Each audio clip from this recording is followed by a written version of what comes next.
ব্রাজিলের ফুটবলারদের সাথে বিতর্ক থাকবে, এটিই স্বাভাবিক।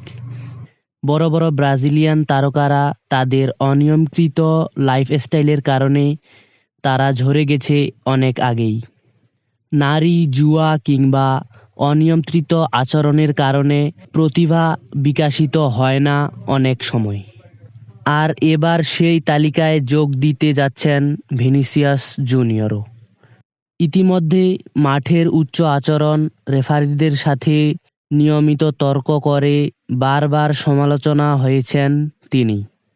তবে বিশ্বের সবচেয়ে দামি এই উইঙ্গারের জন্য অপেক্ষা করছে আরও বড় বিপদ। আন্তর্জাতিক গণমাধ্যম মার্কার জানিয়েছে 2 বছরের জন্য নিষিদ্ধ হতে পারেন ভিনি। মার্কার মধ্যে ফিফার নিয়ম লঙ্ঘনের জন্য রিয়াল মাদ্রিদের এই তারকাকে 2 বছরের জন্য নিষিদ্ধ করা হতে পারে। অভিযোগ করা হয়েছে যে ওয়ার্ল্ড এজেন্সিমেন্টস ইন্সপাইন্ডেকো ফার্মের মাধ্যমে ভিনিসিয়াস ব্রাজিলের বেশ কয়েকটি ফুটবল ক্লাবের পাশাপাশি পর্তুগালের আলভাকার শেয়ার কিনেছেন।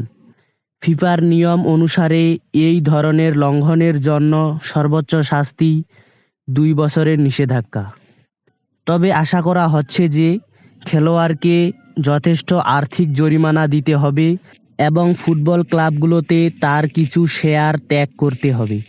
তবে সম্ভাবনা আছে শাস্তিরও। আর সেই শাস্তির সর্বোচ্চ সীমা 2 বছরের জন্য সকল ফুটবল থেকে নিষেধাজ্ঞা।